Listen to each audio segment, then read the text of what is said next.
Hey everybody, it's Bob here from the Bob, Dave, and More Show. Now, we get a lot of texts and tweets when we talk Seahawks, and there's a certain segment, small segment of the fan base that really doesn't like it if you're not heaping praise on the team, throwing out bouquets. They don't want to hear anything negative.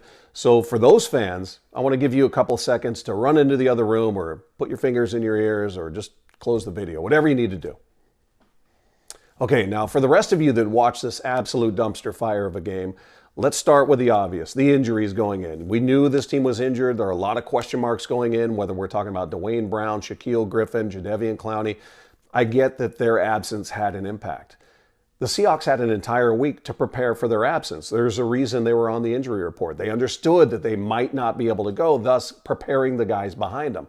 What we saw out there was a team that seemed ill-prepared across the board. Now, outside of that opening drive, there was very little that went right for the Seahawks, whether we're talking about penalties, play calling, execution, just fundamental football was absent today. And you looked at the other side of the field, a 4-win Cardinal team coming in here on the road. They looked intense. They looked energetic. They were creative with their play calling.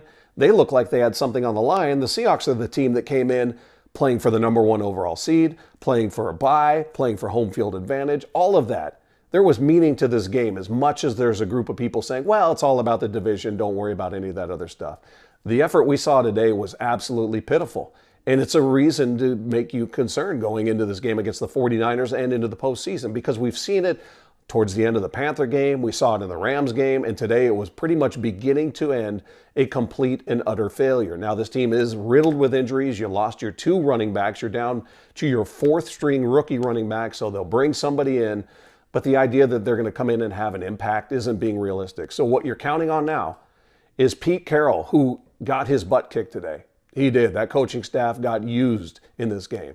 They're going to have to pull off the coaching job of their lives to turn this thing around and make it look competitive against the 49ers and to make any kind of noise in the postseason if we're going to be realistic about this team.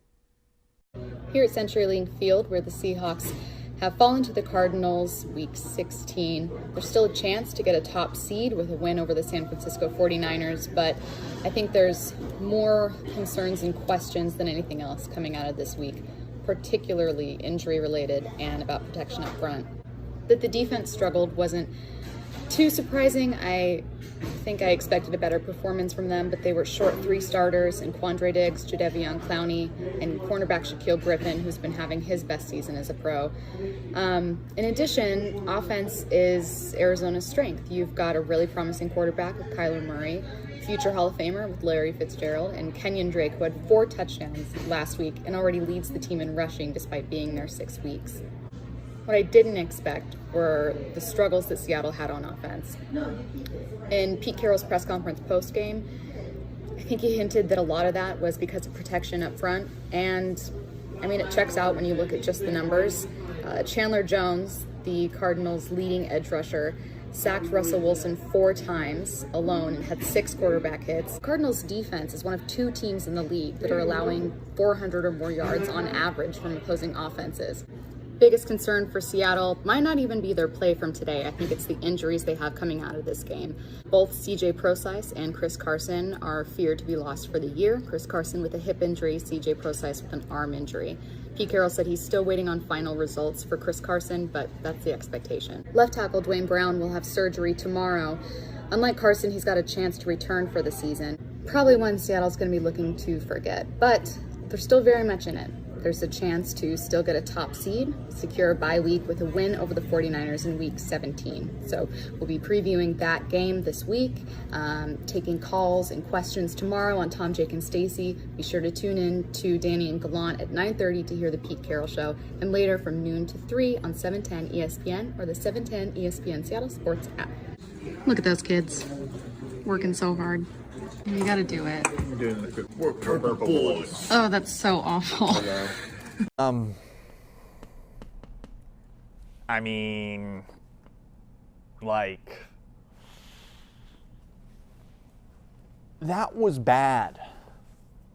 Worst loss of the season bad. It's one thing to lose to the Ravens, who are the best team in the NFL.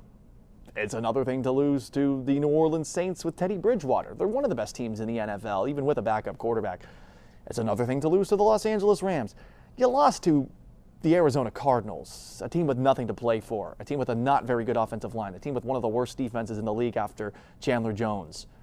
You lost to a team that was getting into the victory formation with Brett Hundley, who played for you last year.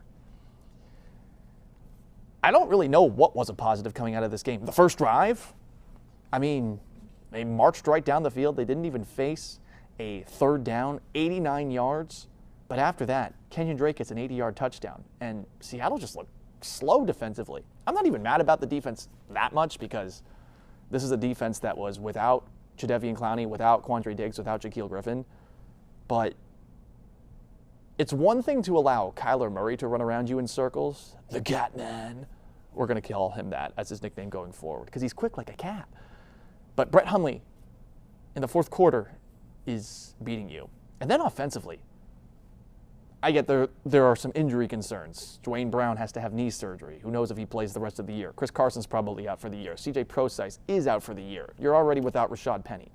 But you got Russell Wilson, and for all the talk about this guy as MVP, you can't make a case for him as MVP anymore after today.